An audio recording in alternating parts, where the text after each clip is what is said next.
작업 관련성 근골격계 질환 예방을 위한 유해 요인 조사에서 활용하는 다음의 정량적 평가 도구 5가지를 설명하시오.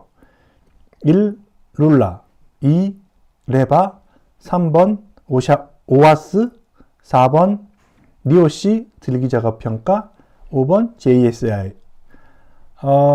참고로 요 근골격계 질환 예방을 위한 유해 요인 조사에는 이거 말고도 몇 가지가 더 있어요. 제네럴 모터스에서 나온 것을 쓰기도 하고 워싱턴 주 어쩌고 하는 것도 쓰기도 하지만 5개가 가장 많이 광범위하게 시험에 나옵니다. 실제로 쓰이는 거는 별개로 하고요. 시험에 요 5개 중에 가장 많이 시험에 나온 게 뭐죠? 네 번째 리오시 들기작업 평가가 가장 많이 시험이 나오고 있고요. 그 외에도 룰라, 레바, 오아스 모두 다 비슷하게 나오고 있습니다. 하나씩 살펴보도록 하겠습니다. 룰라라고 하는 약어보다는 Rapid Upper Limb Assessment 라고 하는 풀네임을 잘 기억하시기 바랍니다. 제목에 모든 게 다 나와 있거든요. Rapid, 빨리, Upper Limb, 윗팔, 그냥 팔이라고 할게요. 상지도 아니고 그냥 Upper Limb Assessment. 이거는 뭐냐면 저희가 초기에 그 근골격계 질환 유해 요인 조사 혹은 조립 작업이 대부분 이 상반신에서 이루어졌단 말이죠. 그렇기 때문에 이 방법은 빠르게 빠르게 어디? 어퍼림을 하기 위한 방법입니다. 어퍼림은 어디냐면 어깨라든지 팔목, 손목 등에 맞추어진 겁니다. 이렇게 상지 어퍼림에 국한된다면 어디에 적용되겠습니까? 네, 공장에서 만드는 그 상반신, 팔을 이용해서 만드는 조립 작업이 있을 수 있고요. 여러분들 사무실에서 하시는 VDT 작업 역시 그 상지 작업이기 때문에 룰라, 어퍼림, Rapid Upper Limb Assessment로 해결이 가능합니다. 이 방법을 통해서 작업성 근골격계 질환, 특히 어디? 상지가 계속 나오는데 상지를 하는 거기 때문에 그렇게 합니다. 어깨, 팔꿈치, 손목, 그리고 목까지 보는 것은 VDT 작업까지 볼 수 있다는 것을 뜻하죠. 이렇게 돼서 관련한 근골격계 유해 요인에 대해서 개인 작업자의 노출 정도를 어떻게 느리게? 아니요. 빠르게, 래피드하게 평가하는 방법을 제공합니다. 이 방법은 근육의 피로를 유발할 수 있는 부적절한 자세, 근골격계 3대장이죠. 부적절한 자세, 과도한 힘, 그리고 정적이거나 반복적인 3대장이 다 나왔습니다. 자세, 힘, 반복과 관련한 신체적인 부담 요소를 파악을 하고 그에 따른 보다 포괄적인 인간공학적인 평가, 무슨 평가? 정량적인 평가를 제공합니다. 룰라는 빠르게 캐치하기 위해서 작업 자세만 보고 바로바로 점수를 만들 수 있도록 되어 있습니다. A그룹과 B그룹으로 나눠져 있고요. A그룹은 Rapid Upper Limb, 어퍼림에 맞게 어퍼림에 초점하셔져 있습니다. 윗팔과 아랫팔, 그러니까 윗팔과 아랫팔, 그 다음에 손목의 비틀림까지 이용한 자세 점수가 표 A, 그룹 A를 통한 표 A에서 자세 점수가 나오고요. 거기에 근육이 얼마큼 사용되는지, 그 다음에 얼마의 힘이 들어가는지에 따라서 점수 C를 만들고요. 두 번째 그룹 B에서는 목과 몸통, 비록 어퍼림을 해당되지만 다리도 약간 나옵니다. 약간 나와요. 아직 안 나오는 건 아닙니다. 그래서 착각하시면 안 돼요. 그래서 표 B를 이용해서 자세 점수를 만들고요. 거기에 마찬가지로 근육이 사용되는지 안 되는지, 힘이 얼마큼 드는지에 따라서 점수 D를 만듭니다. 그리고 점수 C와 점수 D를 이용해서 표 C를 만들어서 최종 점수를 하고 최종 점수를 통해서 이 작업이 근골격계 부담 작업인지 정량적인 평가를 하게 됩니다. 이렇게 래피드하게 얻고 그리고 상지에만 집중되어 있기 때문에 약간의 제한이 있으며 이러한 과정에 있어서 어떤 공학적인 센스를 발휘할 그런 여지가 많지 않아요. 그렇기 때문에 상대적으로 시험에는 덜 나오고 있습니다. 상지만 받고 이 표가 이 프로시저 자체가 그냥 인위적으로 만든 아비터리 숫자에 불과하기 때문에 어떤 공학적인 의미를 부여하기가 어려운 것이 한계라고 할 수 있습니다. 레바라고 하는 약어보다는 Rapid Entire Body Assessment, 빠른 전신 평가라고 영어 풀네임을 기억하시는 게 더 외우기 쉽겠죠. 근골격계 질환과 관련된 유해 요인을 측정하기 위한 개인 작업자의 노출 정도를 평가하는 그런 목적입니다. 레바는 룰라와 많은 비교를 하는데요. 룰라가 상지, 룰라 자체가 Rapid Upper Lim이잖아요. Upper Lim. 상지에 국한되어 평가하는 그런 단점이 있지 않습니까? 사실은 상지만은 아니에요. 상지에 집중했다는 거지. 다리도 약간 보긴 봅니다. 하지만 레바 같은 경우에는 전신에 대한 것을 측정하기 위해서 예측하기 힘든 다양한 자세에서 이루어지는 서비스업에서 전체적인 신체에 대한 부담을 측정하는 것입니다. 그래서 Entire Body, 레바가 되는 겁니다. 전신의 작업 자세라든지 작업물이나 공구의 무게 등을 고려하고 있습니다. 룰라 같이 상지에 국한되는 작업이라면 공장에서 조립하는 작업이라든지 VDT 작업에 주로 많이 활용될 수 있을 건데요. 레바 같은 경우에는 전신을 다 같이 보기 때문에 전신을 많이 활용하는 조선소에서 일하시는 근로자분, 혹은 노약자를 도와주는 간호사 업무 등에서도 충분히 활용한 것으로 나와 있고요. 레바, Entire Body Assessment는 그룹을 크게 두 개로 나누었습니다. 그룹 A는 전신에 해당되는 허리, 목, 다리이고요. 그룹 B는 어퍼림이죠. 그룹 B는 위팔, 아래팔, 그 다음에 손목을 다루고 있습니다. 즉 그룹 A는 전신이고요. 그룹 B는 팔 쪽에 해당됩니다. 그래서 그룹 A도 그룹 A의 자세를 보고 테이블을 이용하고 그 테이블의 점수를 캐치한 다음에 걸리는 부하라든지 힘을 동원해서 스코어 A를 만듭니다. 그룹 B, 상지에 해당되는 그룹 B 역시 테이블 B를 이용해서 거기다가 손잡이가 있는지 없는지까지 그 점수에 들어가요. 그렇게 해서 스코어 B, 점수 B를 만듭니다. 스코어 A와 스코어 B를 만든 다음에 두 개를 조합을 해서 테이블을 이용해서 스코어 C를 만듭니다. 마지막으로 스코어 C를 이용해서 행동 점수를 더하거나 하면 최종 레바 스코어를 구할 수 있죠. 이렇게 자세만 가지고 구하기 때문에 래피드하게 구할 수 있습니다. 그렇기 때문에 레바인 거죠. Rapid Entire Body Assessment라는 이름이 거기서 나왔습니다.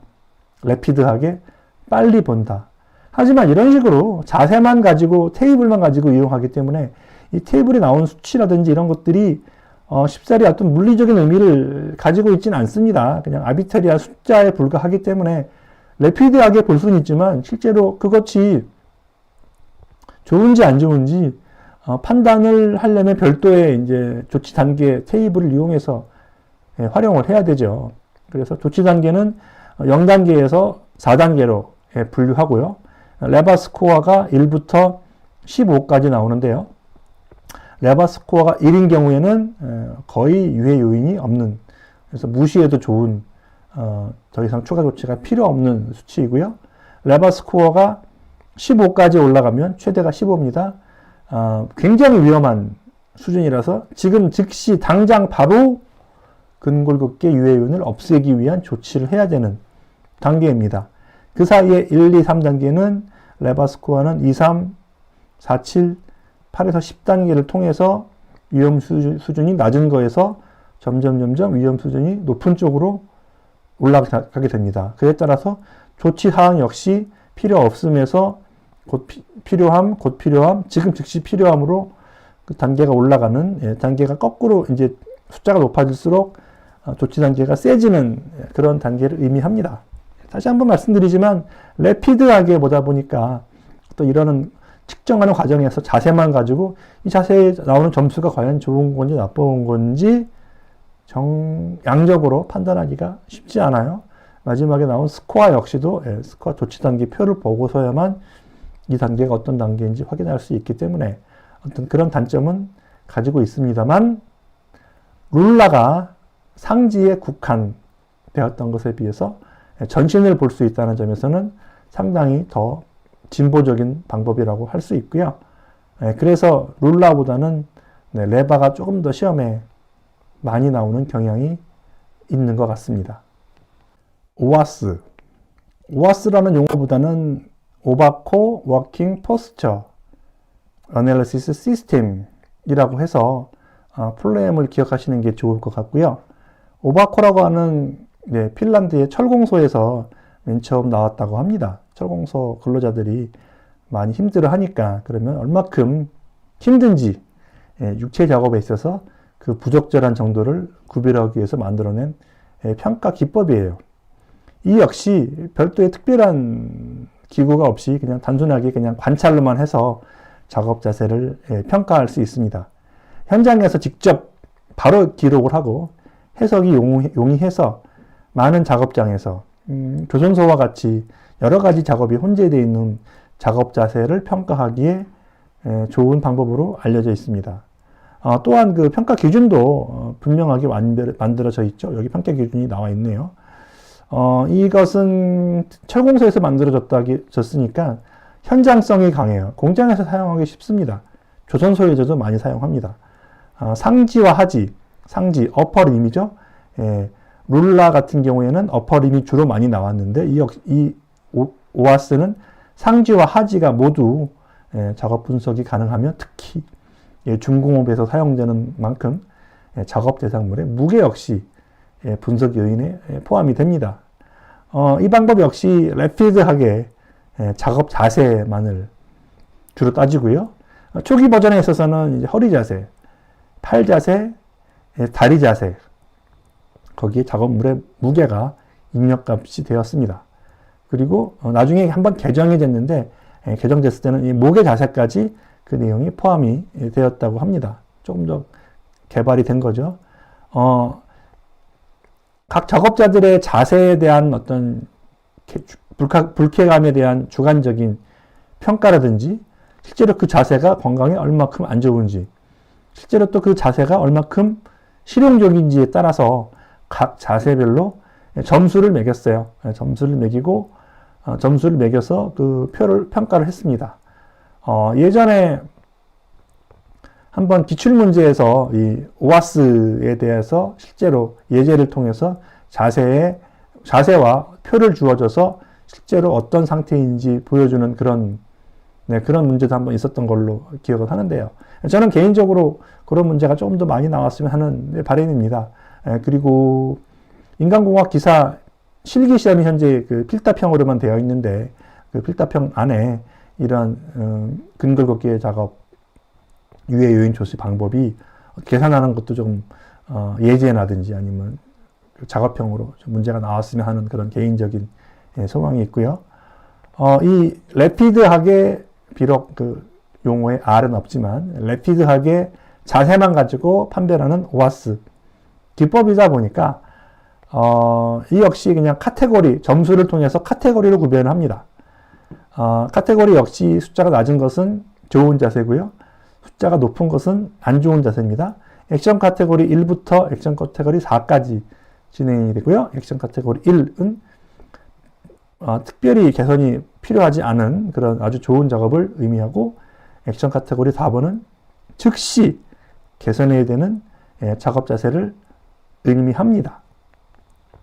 이 역시도 이제 그 표를 통해서만 주어지기 때문에 이 자세가 정량적인 평가라고는 하지만 어떤 물리적인 의미가 있는지를 파악할 수는 없어요. 그렇기 때문에 그런 면에 있어서는 약간 한계가 있지만 아무튼 빨리 자세를 측정, 평가할 수 있고 특히 상지와 하지를 모두 다 할 수 있고 현장성이 강하다는 측면에 있어서는 조선소 등에서는 선호하면서 많이 사용하는 그런 툴 중에 하나입니다.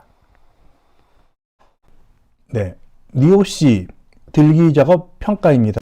NIOSH 미국 보건기관에서 만들어 놓은 그 제안 사항이죠. NIOSH는 NLE라고 부르기도 합니다. NIOSH 리프팅 이퀘이션. 요게 그 NIOSH 리프팅 이퀘이션이죠. 이거는 그 들기에만 포함이 됩니다.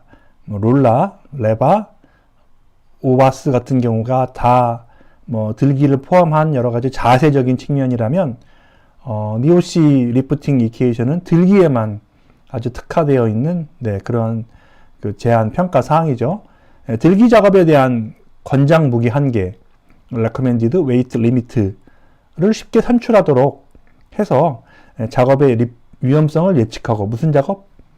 들기 작업의 위험성을 예측하고 인간공학적인 작업 방법의 개선을 통해서 작업자의 직업성 요통을 사전에 예방하는 겁니다. 다른 거를 예방하진 않아요. 요통만 예방을 합니다. 해당되는 그 NIOSH 들기 작업 평가 혹은 뭐 NIOSH 리프팅 이퀘이션 줄여서 NLE라고도 하는데 취급하는 중량, 횟수, 취급 위치, 인양 거리, 신체 비틀기, 중량물 들기 어려움 정도 등을 여러 가지를 다 포함이 되어 있습니다. 말보다는 글이 빠르죠. 해당되는 공식을 설명하는 게 가장 편리하고 가장 이해하기도 쉽습니다. Recommended Weight Limit NRW이라고 해서 맨 처음에 로드 컨스탄트를 23kg으로 제한을 했습니다. 23kg이면은 우리 생수 페트병으로 그 2리터짜리 식스팩이 하나에 12kg이니까 대략 2팩 정도가 되는 거잖아요. 그걸 로드 상수로 조아놨어요. 상당히 무겁죠. 우리 택배 하시는 그 형님들이 가장 힘들어 하시는 것 중에 하나가 그 생수 배달 아니겠습니까? 네, 이러한 로드 컨스탄트 23kg 생수 2팩, 식스 2팩에 대해서 그 여러 가지 개수를 통해서 다운이죠. 업하면 안 됩니다. 최대값은 23kg이라고 생각할 수 있지만 실제로 23kg은 아니에요. 네, 이것을 감소화시키는 여러 가지 팩터가 총 몇 개? 총 6개가 있습니다. 여기 나온 요 순서대로 그 공식이 정해지고요. 첫 번째는 그 수평 개수죠. horizontal multiplier. 그래서 원래 위치에서 드는 위치. 모든 작업이 드는 작업입니다. 드는 위치까지 시작점과 끝나는 점에서의 수평 거리가 얼마인지, 수평 거리의 시작 위치는 어디? 몸의 중심, 발의 중심이 되겠습니다. 두 번째 개수는 vertical multiplier. vertical multiplier 역시 시작점과 종점에서의 수직 거리로 측정을 하게 되어 있고요. 수평 개수와 수직 개수는 둘 다 시작점과 종점에서 따로따로 계측을 합니다. 세 번째 개수는 distance multiplier. 거리 개수죠. 실제로 수직이에요. 수평은 아닙니다. 수직적으로 얼마큼 이동했는지를 나타내는 거고, 그렇기 때문에 이 들기 작업 평가 NIOSH 이퀘이션에서 이 거리 개수는 한 번만 나오죠. 한 들기 작업에서 거리니까. 다음에 그 AM Asymmetric Multiplier 비대칭 개수가 됩니다. 이 허리를 똑바로 앞을 보고 있을 때가 0도에서 최대 135도까지 틀어졌을 경우에 그 개수를 감소시키게 되어 있고요. 나머지 다섯 번째, 여섯 번째는 Frequency Multiplier 빈도 개수죠. 마지막 것은 CM Coupling Multiplier 그 손잡이가 얼마큼 편리한지를 나오는 이러한 그러한 개수입니다. 이렇게 해서 6개의 개수가 로드 상수, 로드 컨스탄트 23kg을 줄이는 역할을 합니다. 그렇기 때문에 취급되는 중량과 횟수는 프리퀀시 멀티플라이어고요. 중량물의 위치 나왔죠. 거리, 디스턴스 멀티플라이어, 신체의 비틀기, 어시메트릭 멀티플라이어 등을 고려합니다. 이렇게 많지는 않지만 6개의 개수를 고려하기 때문에 굉장히 정밀하게 작업을 평가할 수 있어서 작업 설계에 대단히 좋습니다. 일단 과학적으로 보이잖아요. 네 번째. 그래서 중량물 들기 취급이라고 했지만 실제로는 들기죠. 들기 작업에서 생리학적, 정신물리학적, 생체역학적 혹은 병리학적 분야에서 여러 가지 개수를 검토를 해서 만들어 놓은 것입니다. 다른 룰라, 레바, 오아스 같은 경우에는 어떤 자세를 가지고 어떤 표뮬라가 아닌 테이블 형식으로 만들어 놓은 간략식이잖아요. 네, 룰라나 레바가 래피드라는 말이 불러있듯이 빨리 하는 것에 비해서 이것은 좀 과학적으로 이케이션으로 되어 있고요. 여러 가지 분야에서 이 분야에서 볼 때 수직 개수가 이 정도가 되면 정신물리학적으로 정신적으로 얼마큼 힘드냐, 생체역학적으로 얼마큼 허리에 무슨 통증, 요통, 직업성 요통이 오느냐를 따져봅니다. 이런 식으로 해서 들기 작업을 할 때 얼마큼 안전하게 작업할 수 있는지 작업물의 중량을 RWL, Recommended Weight Limit로 계산하고 제시할 수 있습니다. 이렇게 된 공식으로 주어져 있기 때문에 인체공학적인 작업부와 요통으로 인한 작업 부하와 작업 자세로 인한 분화, 자세도 다 나오지 않습니까? 이 어시메트릭 멀티플라이어, 생리학적 측면 등 이런 작업 부하가 모두 고려된 아주 최신의 공식인 것처럼 보입니다. 실제로 이것은 한번 중간에 개정이 됐었고요. 정확한 명칭은 리바이스드 NEOC 들기 작업 평가입니다. 한 번 개정이 되었었기 때문에 리바이스드라만 붙어 있고요. 리바이스드 NEOC, 리바이스드 NLE 등으로 불리고 있습니다. 하지만 이것의 제목이 리프팅, 들기 작업인 것에 집중하셔야 되거든요. 들기 작업에만 고려되어 있고 이 공식을 적용하기 위해서는 여러 가지 가정이 많이 있습니다. 가정이 무려 10가지나 있어요. 이 10가지를 따로 묻는 문자가 최근 2020년, 2021년에 모두 나왔던 사항이니까 이것은 따로 잘 익혀두시기 바라고요. 이렇게 일단 들기 작업에만 해당이 될 수 있고요. 두 번째, 들기 작업 중에서도 적용이 불가능한 사례가 무려 10가지나 됩니다. 적용하기 위해서 만들기는 멋지게 만들어 놨지만 실제로 적용할 수 있는 환경이 그리 많지 않아요. 적용하지 못하는 사례를 보면 너무 추울 때, 너무 더울 때, 바닥이 미끄러울 때, 들기만 하지 않고 옆으로 옮길 때, 좁은 공간에서 할 때, 되는 것보다 안 되는 것이 더 많습니다. 저희 작업 환경에 실제로 그렇게 아주 이상적으로 돼 있는 경우가 잘 없죠. 그럼에도 불구하고, 그래서 이제, 근골격계 질환, 유해 요인 조사를 할 때, NEOC 들기 작업, 식이 제대로 적용되는 사례는 그리 많지 않습니다. 적용할 수 있는 사례가 많지 않은 이유는 딱 이거죠. 10가지 사례가 있기 때문입니다. 그런데 시험에는 잘 나옵니다. 시험에는 잘 나오는 이유가 여러 가지가 있는데요. 일단 생리학적으로, 정신물리학적으로, 생체역학적으로, 병리학적으로 여러 가지 분야에서 어떠한 레퍼런스, 크라이테리아를 만들어 놓고 거기에 거꾸로 이식을 맞추었기 때문에 아카데믹하게 직업성 요통을 다루기 편해요. 게다가 이렇게 그림과 함께 거리에 따른 개수치로 주어졌고 전혀 리프팅을 할 수 없는, 즉 각 개수가 0이 되는 조건들도 제대로 명시해 놨기 때문에 명확하게 작업 전과 작업 후에 그 권장 무게 한계를 변경사항을 확인할 수 있고 아예 작업이 불가능한 들기 작업을 해서는 안 되는 그런 조건까지도 알 수 있습니다. 그래서 또 이 마지막에 커플링 개수라고 해서 커플링 멀티플라이어라고 해서 이 커플링 개수를 정하는 프로시저까지 시험에 제출된 적이 있습니다. 여기 적은 내용들이 다 따로따로 다 한 번씩 기술자 필기시험에 출제됐던 내용들이고요. 면접 시험에서도 나올 수 있는 항목입니다. 이렇게 한계는 있지만, 한계가 많지만, 한계가 10가지나 되지만, 그럼에도 불구하고, 들기 작업에서 직업성 요통을 예방하기 위한 여러 가지 어프로치 방법, 어떤 어프로치? 생체역학적, 신물리학적, 정신물리학적, 생리학적 이런 여러 가지 연구 성과들이 종합적으로 포함되어 있었기 때문에 어떤 아카데믹한 접근이 될 수 있고요. 그렇기 때문에 얼마큼 이러한 것들을 잘 이해하고 있는가를 보기 위해서 이렇게 상세하게 시험에 자주 출제되고 있으니까 해당되는 교재 내용과 기출문제의 사항들 따로따로 다 그 강의되어 있으니까요. 확인해 보시고 반드시 정확하게 숙지하시기 바랍니다. 네, 잡 스트레인 인덱스, 줄여서 JSI라고 부르는데요.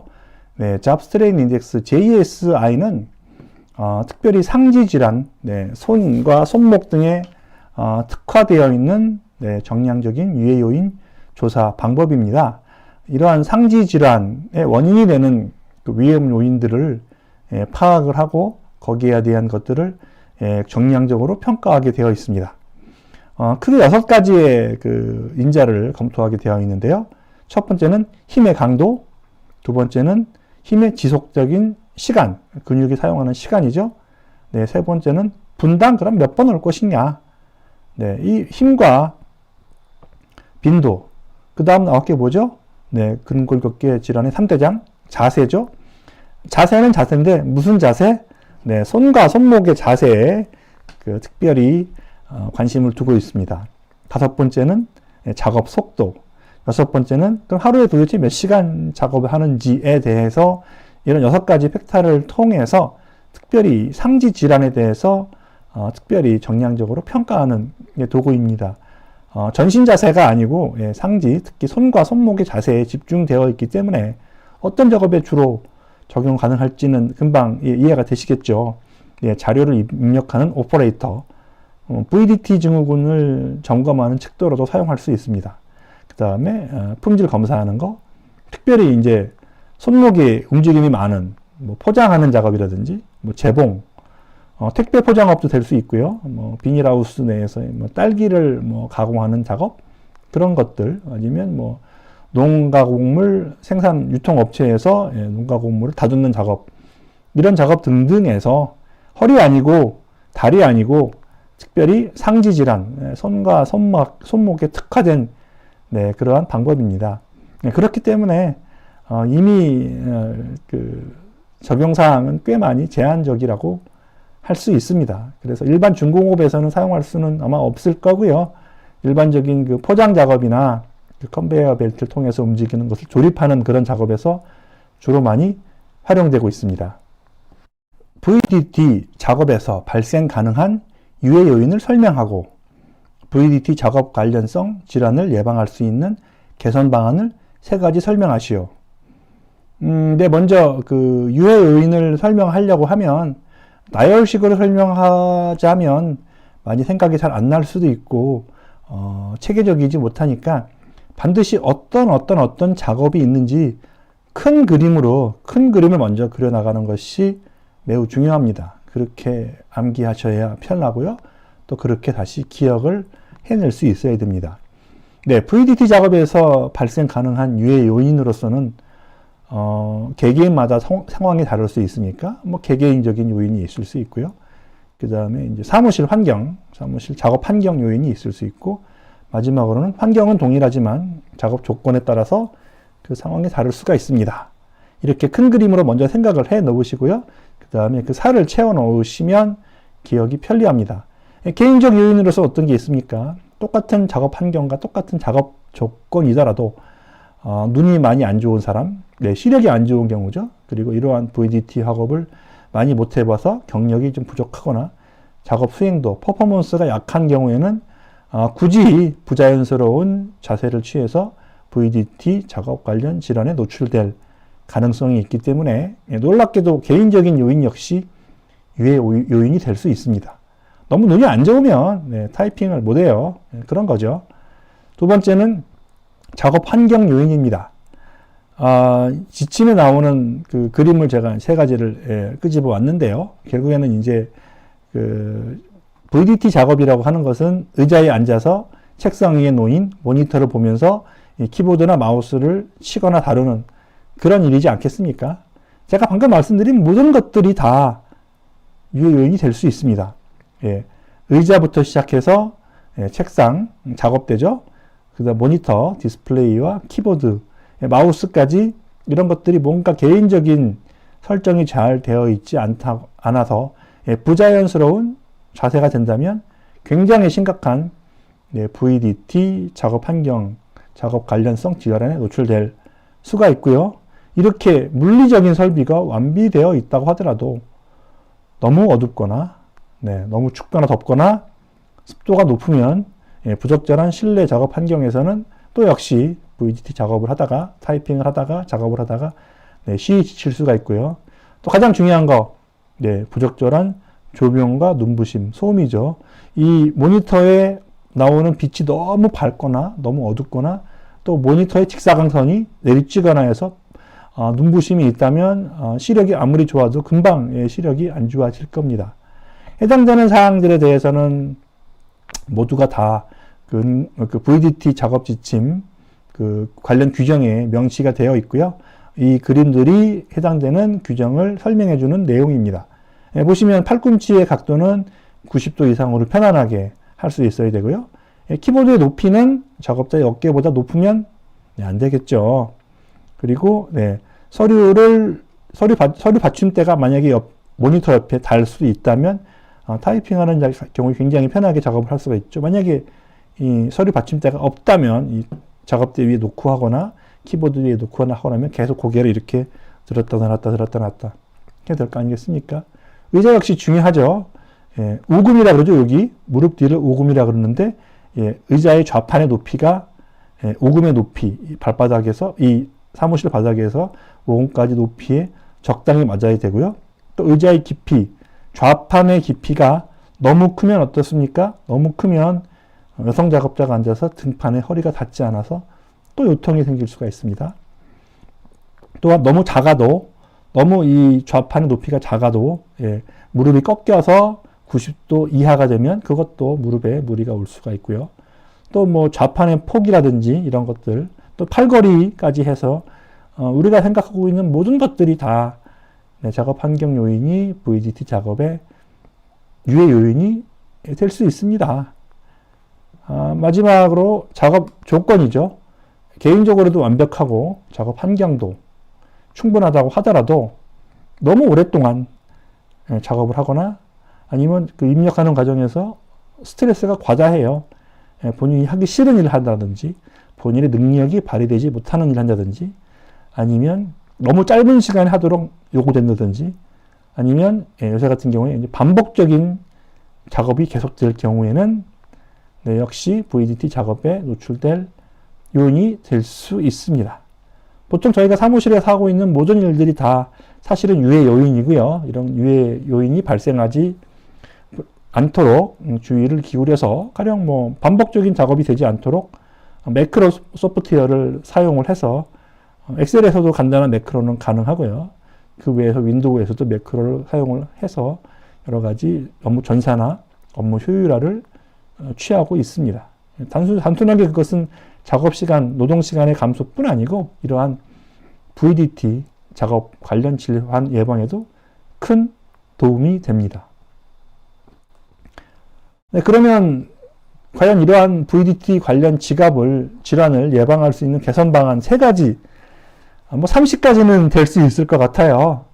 근데 이제 크게 3가지라고 기재를 했고 한 10가지 정도 생각나는 대로 답안에 작성할 수 있으면 될 것 같습니다.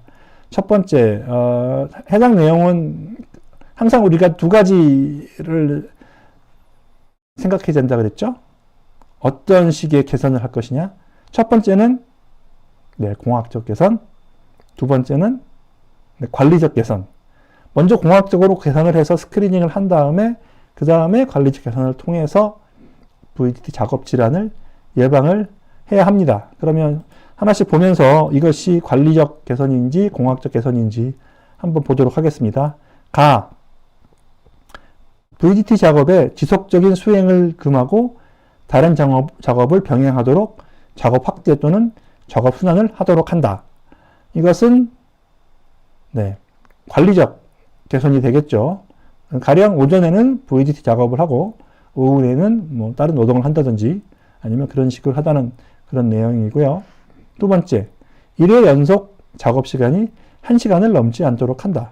예, 보통 50분 일하고 10분 쉬는 거 국룰 아닌가요? 예, 보통 현장직은 2시간 일하고 15분 정도 쉬는 거를 보편적으로 취하고 있는데 예, 사무직은 50분 일하고 10분 정도 쉬는 것을 기준으로 합니다. 세 번째, 컴퓨터 작업을 반복적으로 수행하는 작업자는 예, 작업 중에 적절한 휴식 시간을 갖는다. 네, 같은 내용으로 다 관리적 개선이고요. 네 번째, 컴퓨터, 키보드, 마우스 등은 적정한 성능을 가진 것으로 지급하고 가급적 인간공학적 기능이 있는 제품을 이용한다.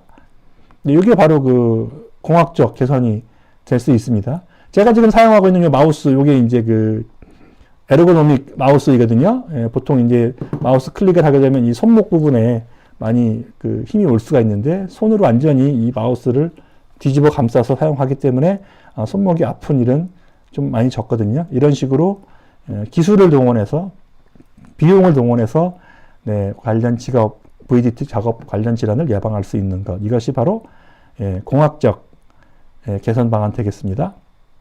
그 다음 작업장의 창이나 벽면은 반사되지 않는 재질로 하며 조명은 화면과 명암의 대조가 심하지 않도록 한다. 특히 화면을 바라보는 시간이 많은 작업일수록 화면의 밝기와 작업대 주변의 밝기 차이를 줄여서 작업 중에 시야에 들어오는 화면이라든지 키보드, 서류 받침대 등의 주요 표면의 밝기가 동일하도록 유지해줘야 눈이 피곤하지 않겠죠. 또 조명은 직접 조명은 곤란하고요. 간접 조명이 좋고 특히 직사광선이 직접 모니터에 오게 되면 안 되죠. 이런 내용들 다 그 공학적 개선이 되겠습니다. 다음, 작업자의 자세는 편안하고 움직임에 제약이 없는 자세를 취할 수 있어야 하며 작업자가 필요한 경우에는 적절하게 조절할 수 있어야 합니다. 이 역시 그 공학적 개선이라고 할 수 있고요. 가령 의자 높낮이 조절 가능하죠. 요새는 좌판은 어느 정도 크게 최대 집단값에 맞춰 주고요. 팔걸이도 요새 높이를 조절할 수 있는 것이 많이 나오고 있습니다. 의자 좌판의 깊이도 요새 조절할 수 있는 것이 많이 나와서 적당하게 허리가 지지될 수 있도록 해야 됩니다. 다음, 지나치게 밝은 조명, 채광 또는 깜빡이는 광원은 직접 작업자의 시야에 들어오지 않도록 한다. 이 역시 그 공학적 개선이고요. 형광등 깜빡깜빡거리면 눈 금방 피곤해집니다. 바로 관리실에 연락해서 형광등 갈아달라고 하셔야 되고요. 요새는 형광등도 안 쓰죠. 요새는 LED 쓰지 않습니까? LED를 쓰면 훨씬 밝기도 하지만 깜빡이는 현상도 훨씬 줄어드는 것 같습니다. 그 외에 작업실 내 온도를 18도에서 24도, 습도는 40에서 70%로 유지해서 쾌적하게 해야죠. 실내 환기를 잘해야 되고 공기 정화를 해서 필요한 환풍 설비, Hvac 설비를 갖춰야 한다. 이 역시 공학적 개선이 되겠습니다. 같은 내용이네요. 작업자는 작업 개시 전에 혹은 휴식 시간에 조명, 화면, 키보드, 의자, 작업대 등을 점검 조정해서 또 작업 장소, 모니터 등을 청소함으로써 항상 청결을 유지한다. 왜 청소를 해야 되죠? 먼지 같은 게 날려서 안 좋을 수도 있고요. 화면이 흐려질 수도 있고요. 모니터를 청소한다고 해서 컴퓨터가 빨라지지는 않습니다. 하지만 이러한 VDT 작업 관련 질환을 예방할 수 있는 그런 또 한 가지의 원인이 방지 방법이 될 수가 있습니다. 이렇게 해서 5개 정도가 공학적 개선이고요. 나머지 4개가 관리적 개선입니다. 3가지 설명하라고 했지만 이렇게 구분을 해서 공학적 개선 이렇다, 관리적 개선 이렇다라고 하면 아마도 이 답안은 25점 만점에 25점을 획득할 수 있을 것 같습니다. 인간의 기억 능력을 증진시키는 방법인 기억술, 니모닉 3가지를 설명하고 각 기억술에 대해서 생활 속에 적용 가능한 구체적인 예를 제시하시오. 시험 준비를 하기 위해서 기억을 열심히 하는데 기억하는 법을 기억해야 되는 아이러니한 상황인데요. 시험 교재에는 시험에는 3가지를 설명하라고 나와 있지만 실제로 각자만의 그 암기법이 다 따로 있지 않겠습니까? 간단하게 이야기를 한번 해보도록 하겠습니다. 이야기를 한다고 했죠. 이야기를 만들어서 기억을 하는 거죠. 강제로, 억지로 이야기를 짜 맞춰서 본인이 기억하고 싶은 대상이나 이야기, 본인의 어렸을 적의 이야기, 친구들 이야기, 선생님 이야기를 요목요목 뭐 시간적으로 배치하기도 하고요. 해서 연쇄 결합법이라고도 하는데, 이야기를 짜 만들어서 그 이야기에 내가 기억할 내용을 끼워 넣어서 만들어내는 것을 연쇄 결합법이라고 하고요. 전통적인 방법이라고 할 수 있습니다. 이 이야기법은 나만의 고유한 방식일 수밖에 없고요. 두 번째는 영상화 기법, 역시 이야기법과 동일한 비슷한 내용입니다만, 이야기법은 이 말로만 한다는 그 차이점이 있는데, 영상화 기법은 뭐 일종의 마인드맵 같은 거라고 할까요? 예. 말로만 이야기를 만드는 것이 아니고, 시각적인 영상을 머릿속에서 만들어내서, 이런 이야기를 하는 것이 아니고, 영화나 연극으로 만들어서, 1막에는 누가 나오고, 2막에는 누가 나오고 해서 그 사람이 나오는 사람과 장면과 이런 것들을 기억해내는 겁니다. 예, 특정한, 그냥 일반적인 스토리만 만들어내는 이야기법보다는 조금 더 고급 기량이 필요하죠. 기억하는데 연습이 필요하다고 합니다. 예, 비교적 적은 정보를 기억할 때는 아래 나오는 장소법보다는 유리하다고 하네요. 예.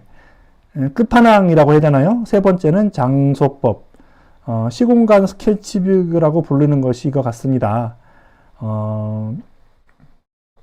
이야기법은 시간적으로 나오는 거고, 영상화법은, 네, 그것을 시간적으로 이야기만 하는 것이 아니고, 영상으로 보여주는 건데, 시공간 스케치북, 장소법은 어떤 장소를 떠올려서 그 장소에 그 사람을 직접 넣어서 그 사람이 그 내부에서 하고 있는 일을 강제로 기억을 해서 그것을 기억하게 되는 그러한 방법입니다. 여기 예제가 나오네요. 가령 조선시대 왕궁, 경복궁의 이미지를 활용해서 경복궁에 각각의 이러이러한 건물들이 있고, 그 건물과 그 건물 내의 복도와 계단 사이 여러 가지 방에서 일제강점기, 뭐 광복, 뭐 한국전쟁, 혹은 그 전에 뭐 태정태세, 문단세, 이게 벌써 기억법이다. 예, 그런 것들을 배치해서 각 방에, 그러니까 공간이죠. 각 공간에 상세 내용을 저장한다. 무엇으로? 시간제 순으로. 그리고 다시 그 암기한 내용들을 떠올릴 때는, 리콜 할 때는 또다시 마찬가지 방법으로 복도를 지나서 무슨 방을 지나서 상상을 해서 순서대로 각 방문에 멈추어서 그 내용들을 기억해 내는 거죠. 그래서 이야기법은 단순한 시간적인 이야기, 영상화 기법은 그것을 이야기가 아니고 화면을 동원하는 거고요. 세 번째 장소법은 그런 화면들이 차곡차곡 하나의 공간에 넣어놔서 그 공간에 넣어져 있는 그런 것들을 끄집어낼 때 도움이 될 겁니다. 이러한 장소법은 당연히 연습이 많이 요구되고요. 기억하고 싶은 정보가 많을 때 사용이 가능합니다. 1번, 2번, 3번은 약간 조금 그 교과서에 나오는 그냥 전통적인 그런 이야기이거고요. 실제 우리 저렇게 안 해오잖아요. 기술사 필기시험 답안이 특히 이런 문제에 모범 답안이 있을 리 없습니다. 본인이 알고 있는 기억수를 제대로 쓴다면 그 역시 기억술로서의 답안이 될 수 있을 것 같습니다. 제가 생각하는 또 다른 기억술 방법입니다. 독성, 리허설이라고 하죠. 리허설은 연습한다고 하는 거 아니겠습니까? 뭘 연습하는 거죠? 입으로 연습하는 겁니다. 대표적으로 우리 덕선이가 나왔던 드라마 다들 많이 보셨죠? 응답하라 1988 보면은 화학 선생님, 동룡이 아버지가 화학 선생님인데 갑자기 나는 화학 선생님이 아니라 나는 음악 선생님이다 라고 노래를 시킵니다. 노래가 바로 화학 주기율표를 노래를 만들어 부르죠. 여러분들 학창시절, 중학교, 고등학교 때 이런 사례가 있었던 적이 아마 있으신 분들이 계실 건데요. 이런 식으로 중얼중얼하면서 노래를 만들어 해놓으면 단기 기억뿐 아니고 장기 기억에도 큰 도움이 됩니다. 그 다음 청킹. 청킹은 교재에도 나오는 내용이죠. 정보를 의미 있는 것까지는 모르겠어요. 아무튼 청크로 조직해 나간다는 것을 의미합니다. 청크는 이 덩어리라는 그런 뜻이에요. 그 마트에 가니까 초콜릿 크기 청크라고 팔더라고요. 전화번호, 뭐 은행 계좌번호 같은 것도 760-4122 이렇게 외우는 것보다는 760-9에라고 제가 아예 말할 때부터 760에라고 말을 했어요. 760-4122 하면 아예 말하기조차 힘든데 760-4122 하면 두 개로 쪼개져서 외우기가 매우 쉬워집니다. 마지막 6번째, 음운고리. 유치한 좋은 법칙이죠. 제가 아까 말씀드렸던 태정태세 문단세 자연스럽게 제 입에서 나왔어요. 중학교 고등학교 때부터 외웠던 건데 짧은 시간에 제한된 수를 저장을 해서 그 청각부 시각과 청각 입으로 말하면서 귀로 듣습니다. 두 가지 감각이 동시에 들어가는 중복 코딩이 돼서 음운고리가 되면 아주 기억하기 편리합니다. 처음에는 소리를 내서 청각부호를 유지하지만 조금만 지나면 제가 태정태세라고 말하지 않아도 제 귀로 환청이 태정태세라고 들립니다. 왜냐하면 이것이 벌써 음운고리가 돼서 제 하위 요소로 만들어져 있기 때문이죠. 그렇기 때문에 여러분들 시험 보기 직전에 진짜 안 외워지는 것들 유치한 두음법칙 이용해서 만들어 내잖아요. 그러면 우리 생활에 어떤 외우는 법이 있을까요? 가령 우리나라를 빛낸 100명의 위인들 노래 다 알고 계실 텐데요. 그 노래는 이 방법 중에 어떤 방법이 될 수 있을까요? 일단 노래를 이용해서 어떤 것을 외웠다는 측면에서 4번 복송의 방법이 될 수도 있고요. 그 다음에 그 웅얼웅얼 중얼거리니까 이게 음운거리, 내가 노래를 부르지 않아도 소리로 듣는 그런 느낌이 오지 않습니까? 음운고리가 방법이 될 수도 있고요. 또 단군 할아버지가부터 시작해서 만드는 노래가 되기 때문에 하나하나 장면에다가 하나하나 계속 차곡차곡 쌓아 놓지 않습니까? 그렇기 때문에 우리나라를 빛난 100명의 위인들은 요 장서법, 세 번째 방법이라고도 얘기할 수가 있겠죠. 그러면 이제 단군 할아버지부터 시작해서 하나하나 차곡차곡 쌓아 넣어가면서 많은 양을 한꺼번에 담아낼 수 있으니까 말이죠. 그렇기 때문에 이제 여러 가지 입시학원, 일타 강사들이 동룡이 아버지처럼 화학주기율표 노래도 만들고, 여러분들 많이 보신 분들 계시겠지만, 위험물 산업기사에 강의하시는 분 중에서도 이제 유튜브에 무료 강의 올려놓으신 거 보면, 노래로 배우는 뭐 위험물 어쩌고 해서 하시는 거 굉장히 수험생들에 많이 유명하고요. 실제로도 많이 효과를 보고 있다고 합니다. 여기까지 기억술에 대해서 잘 기억하시기 바랍니다. 초보자들이 지식을 학습하고 습득하는 과정에서 전문적 지식을 형성하는 인지적 과정, 엑스퍼타이즈 하는 인지적 과정을 단계별로 설명하시오. 내용을 보면은 별 내용 아닌 것 같고 너무 당연한 것 같은데 실제로 잘 모르면, 그야말로 모르면 놓치기 쉬운 그런 문제라고 생각을 합니다. 이러한 전문 지식을 형성하는 과정은 피츠라고 하시는 분께서 제안을 하셨고요. 피츠가 제안한 기술 습득 단계는 세 단계로 나뉩니다. 첫 번째는 인지 단계, 커그니티브 단계고요. 이 두 번째 단계는 연합 단계, 어소시에이트 단계가 됩니다. 세 번째는 자동화 단계, 오토노머스 단계가 될 수 있는데요. 이것을 우리 어떤 걸로 한번 비유해 볼까요? 게임 하는 걸로 한번 비유해 볼까요? 새로운 게임이 나왔습니다. 새로운 온라인 게임, 롤이든 뭐든 나왔을 때 사람들이 들어가서 튜토리얼 같은 것을 보면서 시스템에서 시키는 것을 따라 하면서 하나하나 기능을 익히고 아이템을 익히고 하게 됩니다.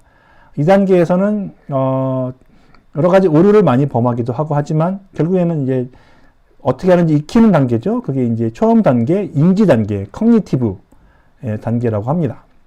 두 번째 단계는 어떤 단계가 있을까요? 이제 인지 단계가 끝나고 어느 정도 아이템에 대해서 익숙해지고 컨트롤 방식에 대해서 익숙해지면 그때부터 연습을 하기 시작합니다. 이제 괴물도 처치하면서 포인트도 쌓고 하는데, 그러면서 본인이 여러 가지 방법에 대해서 고민해가면서 자기 점검을 해가면서 피드백도 해가면서 또 어떤 조작에서 실수가 없는 단계까지 발달하게 되는 단계가 이제 associate 단계, 연합 단계라고 할 수 있고요. 세 번째 단계는 자동화 단계에 들어섭니다. 이제 거의 반쯤 눈을 감고도 뭐 오른손잡이라면 왼손으로도 계속 마우스 클릭을 하지 않아도 자동으로 일이 진행되게 되는 것이 이제 오토노머스 단계까지 이루어지게 되는 거죠. 이것을 뭐 게임이 아니라 이번에 운전으로 한번 비유해 볼까요? 저희 맨 처음에 운전면허 딸 때를 한번 생각해 보십시오.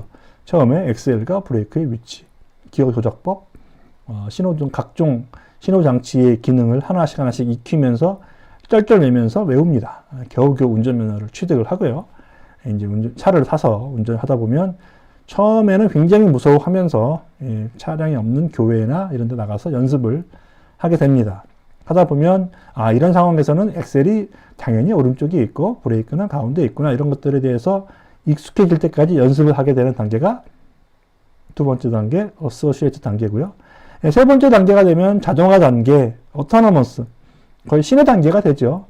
가령 장거리로 자동차를 몰고 어디 멀리 고속도로를 달린다고 생각을 해보면 뭐 3-4시간, 2-3시간 이상 달리게 되면 어느 순간이 되면 내가 어느 지형을, 어느 지방을 지났는지, 어느 휴게소를 지났는지조차 기억이 나지 않는 만큼, 그야말로 무아지경으로 운전을 해서, 서울에서 부산까지 4시간 반이 걸리는데, 기억나는 거는 몇 장면 되지 않아요? 중간에 휴게실에서 잠깐 쉬었던 거 기억나고, 중간에 짜증나게 했던 자동차 몇 개 기억나지만, 그 외에는 내가 천안을 지났는지, 대구를 지났는지 전혀 기억이 나지 않는 경우가 있습니다.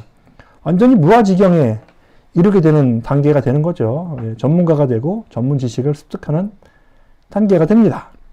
네, 교재 내용을 다시 한번 보겠습니다. 첫 번째 단계, 인지 단계는 커그니티브 단계입니다. 학습자에게 수행 과제를, 정보를 설명하고 정보를 제공하는 단계입니다. 보통 이 인지 단계에서는 지문에 있는 제시문을 읽거나 말로 설명을 듣거나 그림을 보거나 해서 이루어집니다. 학습의 가장 초기 단계죠. 1단계이기 때문에 학습자는 오류를 가장 많이 범하게 되고요. 수행 방식도 매우 다양하게 나타날 수 있습니다. 그리고 또 학습자가 이 인지 단계에 있을 때 그 교육하는 사람은 훈련 시간 중이나 훈련이 끝나고 나서도 학습자의 수행에 대한 피드백을 제공받는 단계가 됩니다. 그러니까 즉 학습하는 사람과 교육자 간의 다양한 인터페이스가 발생할 수 있는 단계고요. 인지 단계가 끝이 나면 두 번째는 연합 단계, associate 단계. 이때는 이제 교육자가 할 수 있는 일은 많이 없습니다. 이 단계에서는 학습자가 여러 가지 정확한 패턴으로 무한하게 반복을 해서 오류가 없을 때까지 연습을 계속합니다. 이때도 마찬가지로 처음 단계, 인지 단계와 마찬가지로 잘못된 내용에 대해서 교육자가 피드백을 줄 수는 있지만 초기에는 피드백이 어느 정도 있지만 점점 단계가 올라갈수록 피드백을 본인이 직접 피드백하게 됩니다. 즉 자기 수행에 대해서 자기가 평가할 수 있는 셀프 모니터링 단계가 됩니다. 이런 연합 단계에서 2단계에서는 자신의 수행에 대해서 스스로 오류를 판별할 수 있는 능력을 길러야 되고요. 또한 다양한 방식의 수행을 시도하는 것을 넘어서 본인한테 맞는 적당한, 적합한 연습 방법에 대한 특정한 지침을 갖는 것이 필요하게 됩니다. 3단계입니다. 3단계 자동화 단계는 오토노머스 단계는 무아지경으로 운전하는 단계예요. 이 단계에 도달한 학습자는 기술 수행이 완전 자동으로 이루어지고 거의 느낌으로 이루어지기 때문에 특별한 노력과 주의를 기울이지 않고도 아무 생각 없이 수행을 합니다. 서울에서 부산까지 4시간 운전하는데 10분도 안 된 것 같은 그런 느낌, 허리만 아프고 정신은 아무 느낌이 안 나는 게 완전 무아지경 단계 아니겠습니까? 반복되는 연습과 경험을 통해서 자동화 단계에 이른 학습자는 외부로 오는 정보라든지 스트레스에 대해서 전혀 휘둘리지 않게 돼요. 서울에서 부산까지 4시간 가는 동안 10분도 기억이 안 나는 이유는 서울에서 부산까지 무지무지하게 많이 다녔기 때문이에요. 만약에 서울에서 부산까지 처음 운전하는 사람이면 동네 경치 구경 다 하고 표지판에 따라서 여기는 청주거나 여기는 대구구나 게시판 다 확인하고요. 또 끼어지는 차들에 대해서 다 확인을 하게 됩니다. 하지만 서울 부산 간에서 100번을 달렸다. 100번 달리면 이미 연합 단계가 지나서 자동화 단계가 되는 거죠. 그러면 주변의 지형지물이 아무것도 기억이 나지 않습니다. 그냥 허리만 아파요.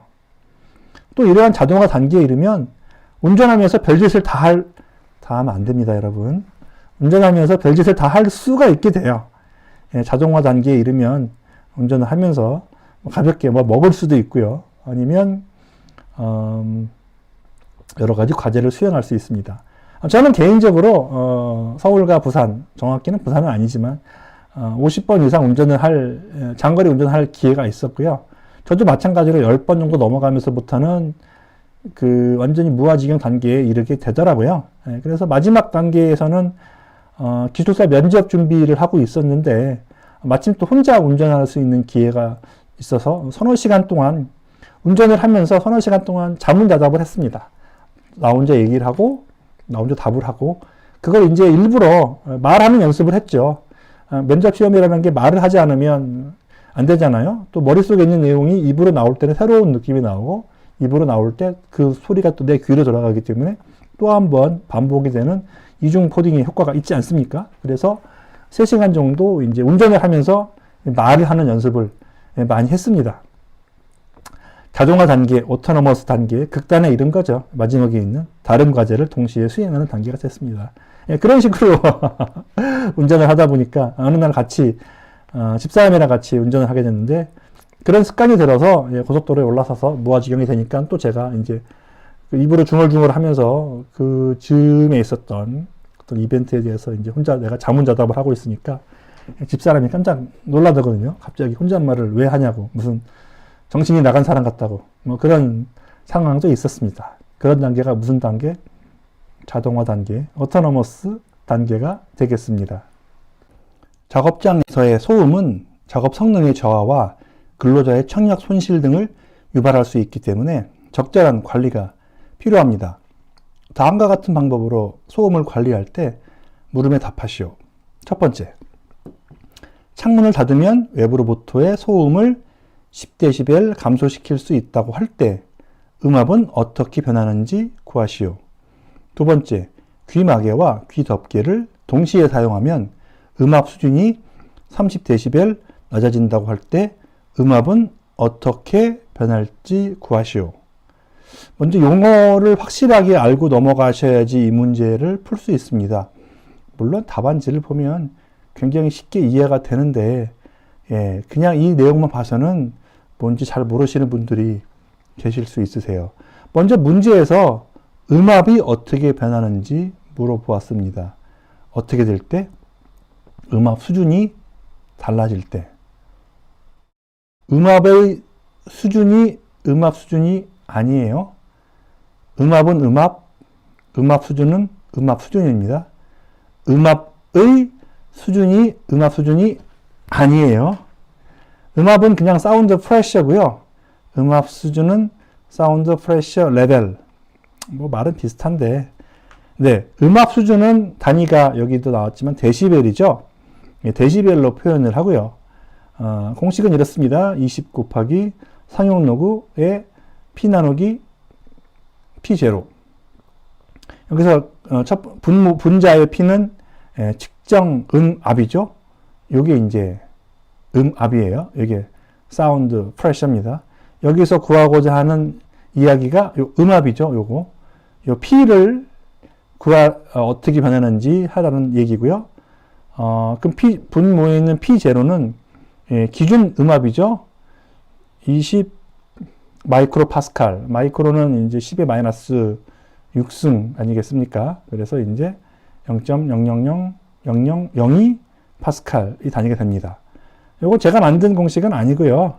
심지어는 보호구 안전 인증 고시에 나오는 용어입니다. 그런데 20이라는 게 무슨 상수 아니죠? 상수 아니고요. 20의 의미를 알고 계시면 굉장히 편리합니다. 먼저 데시벨에 벨은 전화기 만든 형님이 벨이잖아요. 그래서 소리의 단위를 벨로 표시를 했는데 소리 단위가 너무 크다 보니까 작다 보니까 좀 편리하게 표현하기 위해서 이제 벨이라는 단위에 10배를 써서 10분의 1을 써서 써보자고 해서 만든 단위가 이제 데시벨입니다. D가 붙으면 10배, H가 붙으면 100배 뭐 이런 거 있거든요. 데시벨은 그래서 벨의 10배다. 그럼 20의 그 10은 그 대시, 이 스몰 d. 그래서 데시벨을 첫 번째 d를 소문자로 써야 돼요. 대문자로 쓰면 답이 틀려요. 다른 이야기가 됩니다. 그 다음에 2는 요거 이제 로그에 들어가는 안에 p 나누기 p0가 이제 자승, 음압을 자승으로 표현을 하는 것이 물리적으로 맞기 때문에 그 자승을 로그 값으로 표현해야지만 또 숫자가 다를 수 있도록 작아지고요. 그렇기 때문에 음압을 로그 안에 들어간, 상향 로그 안에 들어간 음압이 제곱 단위로 들어가 있었기 때문에 이 제곱을 밖으로 끄집어내서 20 곱하기 10이 된 겁니다. 20은 그냥 재미로 붙인 상수가 아니고 다 물리적인 의미가 있어요. 또 이 그 음압, 사운드 프레셔는 또 거리에 또 반비례하는 그런 성질도 있고요. 여기까지 이런 것들을 정확하게 잘 이해를 하시면 그 다음에 문제를 푸는 건 어렵지 않습니다. 첫 번째 문제. 외부로부터 소음을 10dB 감소시켰으면 그 감소량은 10dB이잖아요. 이 감소된 것은 SPL 음압 수준입니다. 10dB은 20 곱하기 로그 P 나누기 P0 해서 이 로그로 풀면 10의 2분의 1승, 즉 음압은 음압 수준이 10dB 감소할 때마다 음압은 10의 2분의 1승만큼 감소합니다. 또한 귀마개와 기적개를 동시에 사용해서 음압 수준을 30dB 낮추면 같은 방식으로 해서 30dB은 20 곱하기 상용 로그의 P 나누기 P0 해서 2분의 3, 그러니까 P 나누기 P0는 10의 2분의 3승. 그래서 소음이 30dB 감소하면 음압은 10의 2분의 3승만큼 감소하게 됩니다. 그래서 음압과 소음, 음압과 음압 수준의 단위의 차이점을 분명하게 잘 기억을 하시기 바랍니다. 조종장치와 표시장치의 레이아웃 관련하여 다음 물음에 답하시오. 첫 번째, 조종장치와 표시장치 레이아웃 관련된 원칙을 4가지 제시하고 그에 대해 설명하시오. 두 번째, 맹목 위치 동작, 블라인드 포지셔닝에 대해서 설명하시오. 세 번째, 범위 효과, 레인지 이펙트에 대해서 설명하시오. 네, 많이 보던 용어도 있고 처음 보는 용어도 있으실 겁니다. 먼저 첫 번째 쉬운 것부터 보도록 할게요. 네, 조종장치와 표시장치의 레이아웃 관련된 원칙. 우리 인간공학 기사 필기시험 보실 때부터 많이 외우신 거 혹시 기억이 나실런지 모르겠습니다. 우리 이제 중사기사 이렇게 많이들 외우셨잖아요. 중요도의 법칙, 사용 순서의 법칙, 기능별 배치의 원칙, 사용 빈도의 원칙. 사실 중사기사로 외우는 것은 그다지 좋은 방법은 아닌 게 사가 2번 나오고 그 사가 2번 나오는 게 어느 게 사용 순서랑 사용 빈도인데 이게 혼동할 여지가 있어서 어느 분이 만드신지는 모르겠지만 중사기사는 그렇게 좋은 암기법은 아니에요. 아무튼 이 문제가 원하는 조종장치와 표시장치 레이아웃 관련된 원칙 4가지는 그 중사기사가 맞고요. 중요도의 원칙, 사용 순서의 원칙, 기능별 배치의 원칙, 사용 빈도의 원칙에 더하여 우리 인간공학에서 자주 보던 용어들이죠. 네, 양립성, 인간의 기대 심리와 일치하는 양립성의 원칙, 또한 일관성의 원칙과도 연결이 됩니다. 어디 이것이 뭐 무슨 조종장치와 표시장치 레이아웃에 법규에 나와 있는 내용은 아니지 않습니까? 그래서 이렇게 그냥 중사기사라고 하셔도 되고 거기에 두 개를 더하셔서 혹은 뭐 한두 개를 빼고 양립성의 원칙, 일관성의 원칙을 쓰셔도 되고 거기에 추가로 해서 순위를 만드셔서 제일 중요한 것은 주된 시각적 임무가 제일 중요하니까 1순위는 제일 주된 시각적 임무이고 2순위는 주시각 업무와 상호작용하는 또 조조정 장치가 양립돼서 일치돼야 된다. 3순위는 조종장치와 표시장치의 관계가 일관성이 있어야 되고 또한 양립성도 있어야 되죠. 그 다음 네 번째, 순서적으로 사용되는 물건을 배치해야 된다. 사용 순서의 원칙이고요. 5순위는 뭐 시스템 내에 여타의 다른 것들과 일관성 있게 배치하라. 이거는 기능성 배치와 일관된 내용입니다. 또 6순위는 자주 사용되는 부품은 편리한 위치에 배치해야 되고요. 이러한 순위가 무슨 절대적인 순위가 있는 것은 아니고요. 해당되는 상황에 따라서 다를 수 있습니다. 그렇기 때문에 일반적인 내용을 쓰시면 되는데 그렇다고 딸랑 4가지만 써서 중사기사만 쓰시면 기사 시험이 아니니까 그럼 점수가 없으실 거고요. 중요도의 원칙은 쓰시고 주로 시각적인 임무를 많이 사용되는 것을 중요한 위치에 배치해야 된다. 이런 식으로 좀 길게 나레이션을 붙이셔야 될 겁니다. 해당되는 나레이션은 뭐 굳이 뭐 왕도는 없으니까 여러분들 생각하시는 뭐 컴퓨터 키보드와 모니터 혹은 뭐 키오스크가 될 수도 있고요. 운전대가 될 수도 있고 여러분이 일상에서 보시는 조종장치와 표시장치로서 쉽게 연상이 가능할 것이니까 간단하게 생략을 하도록 하겠습니다. 두 번째가 처음 보는 그 용어가 많이 있을 거예요. 그 블라인드 이펙트, 블라인드 포지셔닝에 대해서 설명하시오. 맹목 위치 동작. 일단 용어부터 낯선데요. 여러분들 이런 인간공학적인 어떤 조종장치, 표시장치가 언제 그 개발이 되었을까요? 뭐 이런 인간공학적인 게 아니고 우리나라가 아니고 전 세계의 과학기술은 언제 가장 많이 빠르고 활발하게 개발이 되고 또 검증이 됩니까? 전쟁 중에 검증이 되죠. 전쟁 중에 새로운 조종장치, 새로운 표시장치를 가진 물체가 등장을 했고 거기에 군인들이 활용을 하면서 실제로 실패를 하고 하는 그런 현상들이 발견됐기 때문에 그런 것들을 연구하기 시작한 것이 사실 인간공학의 또 다른 시초이기도 합니다. 맹목 위치 동작은 영어로는 블라인드 포지셔닝이고요. 눈으로 보지 않고 손으로 뻗어서 손이나 발로 위치를 조종하는 그런 형태를 얘기합니다. 전쟁 중에, 바쁜 중에, 전투 중에 눈을 다쳐서 눈으로 볼 틈새가 없이 조종하는 경우가 생길 수 있겠죠?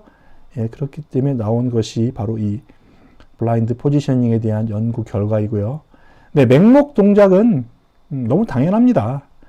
정면은 정확하고 측면으로 가면 부정확해지죠. 그리고 약간 아래쪽은 정확합니다.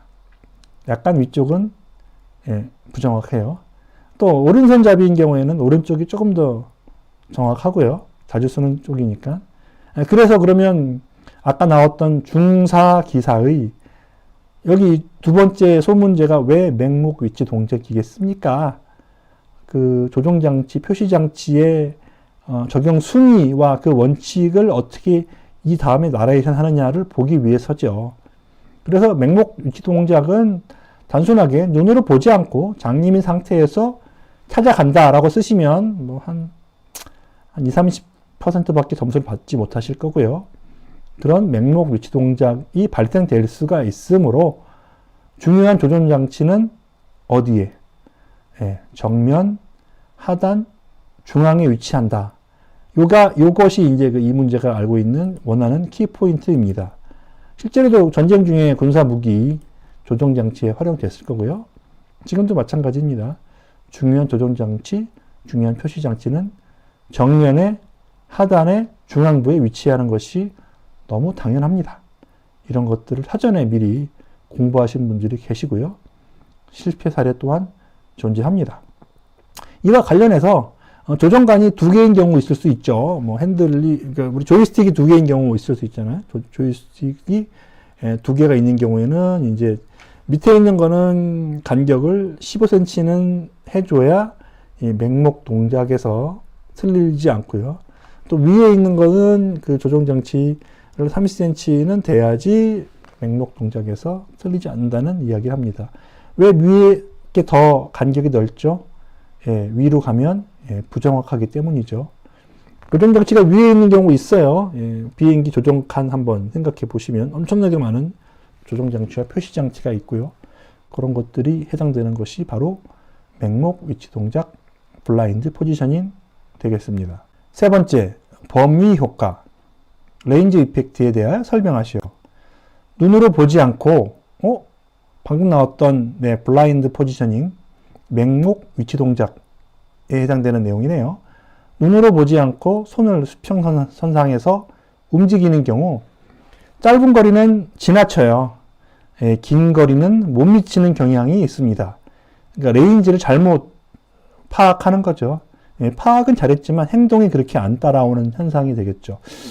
우리 주변에서 볼 수 있는 레인지 이펙트가 뭐가 있을까요? 저는 그 두더지 게임이라고 생각을 합니다. 놀이동산에 가서 보면 여보세요 잠깐만요 하고 찾는 애들이 두더지 게임 있잖아요. 동전을 넣고 이 고무망치를 들고 음악이 나오는 동안 두더지가 랜덤하게 올라갔다 내려왔다 하면서 올라왔을 때 머리를 치면 포인트가 획득이 되죠. 근데 가까이 있는 두더지를 치려고 하면 좀 멀리 지나쳐서 치는 경향이 있고요.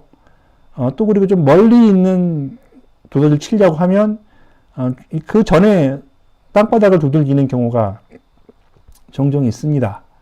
또 두더지가 한 마리만 나오는 경우에는 좀 더 쉽게 되는데 두더지가 여러 마리 나오는 경우도 있고 또 그 순서대로 나오더라도 랜덤하게 나오더라도 나오는 빈도가 자기 맘대로이기 때문에 잡기가 쉽지 않아요. 대표적으로 이 두더지 잡기 게임이 대표적인 그 레인지 이펙트, 범위 효과가 되는데요. 군인들이 조종장치를 조종할 때 안 보고 조종하는 상황이 생겨서 가까운 곳에 있는 조종장치는 일부러 멀리 찝는 경우가 있고 또 먼 데 있는 조종장치는 좀 짧게 잡는 경향이 있는 것이 발견됐습니다. 이런 것들을 어떻게 명확하게 고려할 수는 없지만 가령 이제 상대적인 현상이기 때문에 또 전체 상황과 같이 비추어서 표현하는 거가 됩니다. 이러한 두더지 잡기 게임과 같은 전체적인 상황에 있어서 상대적인 상황이기도 하고요. 적당하게 두더지가 잘 나오면 한 번에 잘 맞춥니다. 그리고 한 번 손이 움직여서 두더지 여러 마리를 두들기기도 하고요.